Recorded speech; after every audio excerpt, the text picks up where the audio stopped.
Guys, इस भयंकर तपती गर्मी में सभी चाहते हैं कि उनके घर में एसी लगा हो, लेकिन इसे हर कोई अफोर्ड नहीं कर सकता। तो क्यों ना हम सभी लोगों के लिए एयर कंडीशनर्स की व्यवस्था करें। एक नहीं, दो नहीं, 10 नहीं, 1000 नहीं, बल्कि इस दुनिया के सारे एयर कंडीशनर्स को इस धरती पर खुला छोड़ दे तो क्या होगा। गाइस, ऐसा करने से लोगों को गर्मी से तो राहत मिलेगी, साथ में ग्लोबल वार्मिंग जैसी समस्या को भी कंट्रोल किया जा सकता है। साल 1902 में दुनिया का सबसे पहला एसी इन्वेंट किया गया था विलियस हैविलैंड कैरियर नाम के एक इंजीनियर द्वारा। उसके बाद एसी का ट्रेंड चलने लगा और दुनिया भर के एसी इन्वेंट किए जाने लगे। अब बात एसी की हो रही है तो हमें एसी को समझना बेहद जरूरी है। I mean how it works. तो गाइज, ये है एक एसी जो कि कमरे के अंदर लगा होता है। कमरे के अंदर एसी के जिस पार्ट से ठंडी हवा निकलती है उसे कहा जाता है इवेपोरेटर, और एसी का दूसरा पार्ट जो कि कमरे के बाहर हो जाता है उसे कहा जाता है कंडेंसर, जो कि कमरे के अंदर मौजूद गर्मी को बाहर निकालता है। गाइस, एक समझने वाली बात यह है कि रूम के अंदर जितनी भी गर्म हवा होती है वो कंडेंसर के थ्रू बाहर निकल जाती है और इवेपोरेटर के जरिए उतनी ही ठंडी हवा कमरे के अंदर आती है। मतलब कमरे के अंदर हवा की क्वांटिटी सेम रहती है। इसे जानने के लिए हम एक छोटा सा एक्सपेरिमेंट करते हैं। तो गाइज, ये है एक बंद कमरा,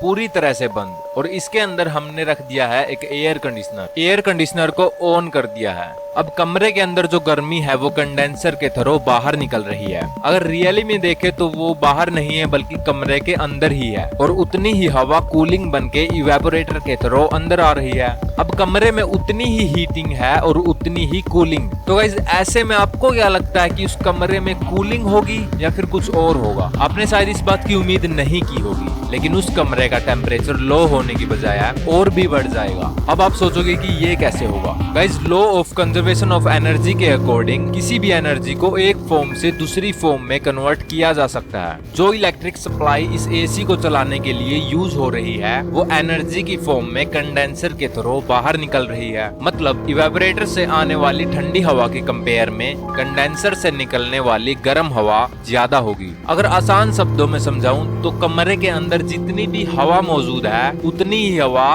कंडेंसर के थ्रू बाहर निकल रही है, और इसके साथ ही उस एसी को चलाने वाली इलेक्ट्रिक सप्लाई की एनर्जी भी हीटिंग के रूप में बाहर निकल रही है। कहने का मतलब है कि एक एसी जितनी ज्यादा कूलिंग देता है उससे कहीं ज्यादा हीटिंग भी प्रोड्यूस करता है। ऐसे में वो कमरा ठंडा होने की बजाय और भी गर्म हो जाएगा। अगर हम धरती पर एसी लगा दे तो क्या होगा? धरती का एटमॉस्फेयर 100 किलोमीटर ऊपर बनी कर्मन लाइन तक होता है। उससे ऊपर को स्पेस कहा जाता है। धरती के एटमॉस्फेयर की बाउंड्री भी एक रूम की तरह है। अगर सारे एसीज को खुला छोड़ दे तो सेम वही होगा जो उस रूम के साथ हुआ था। एयर कंडीशनर्स जितनी हवा को इनहेल करेंगे उससे कहीं ज्यादा हवा को वो हीटिंग के रूप में एक्सहेल करेंगे, यानी धरती का टेम्परेचर कम होने की बजाय और भी बढ़ जाएगा। ऐसे में ग्लोबल वार्मिंग की समस्या और भी बढ़ जाएगी। धरती का टेम्परेचर बढ़ने के बाद और भी समस्याएं आएंगी। ग्लेशियर्स पिघलने लगेंगे और ह्यूमैनिटी के साथ ना जाने कितने जीव जंतु और पेड़ पौधे खत्म होने लगेंगे। अब ये एक छोटा सा कूलिंग देने वाला एसी इतना खतरनाक हो सकता है